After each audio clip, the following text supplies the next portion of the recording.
తుమ్మినా, దగ్గినా, నవ్వినా, ఏడ్చినా, ఏం చేసినా, ఆఖరికి తిన్నా తప్పైపోతుంది ఫ్రెండ్స్. ఏం చేయమంటారు? నాకేం అర్థం కాదు. ఏమీ లేదు. ఒకవేళ మనకున్నవన్నీ వేసుకొని చక్కగా చీర కట్టుకొని గనక పూజ చేసామే అనుకో, అలంకరణ మీద ఉన్న దృష్టి పూజ మీద లేదు ఈవిడికి అంటున్నారు. అదే డ్రెస్ వేసుకొని ఏమైనా పూజ చేసామనుకో, పూజ చేసేటప్పుడు కాస్త చీర కట్టుకోవచ్చు కదక్క, లేకపోతే చెల్లి, లేకపోతే ఆంటీ అంటున్నారు.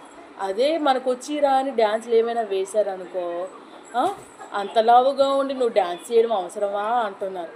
లేకపోతే ఇంకేదో ఏదో నరుడి నాలిక అటు ఇటు అటు ఇటు తిరుగుతూ ఉంటుంది. ఎటు తిరిగినా పర్వాలేదు. అలాగే చేతిలో ఫోన్ ఉండగానే టక టక టక టక టక టక టక మనం టైప్ చేసిస్తూ ఉంటాం. అది కూడా ఎలా పడితే అలా వెళ్ళిపోతుంటుంది.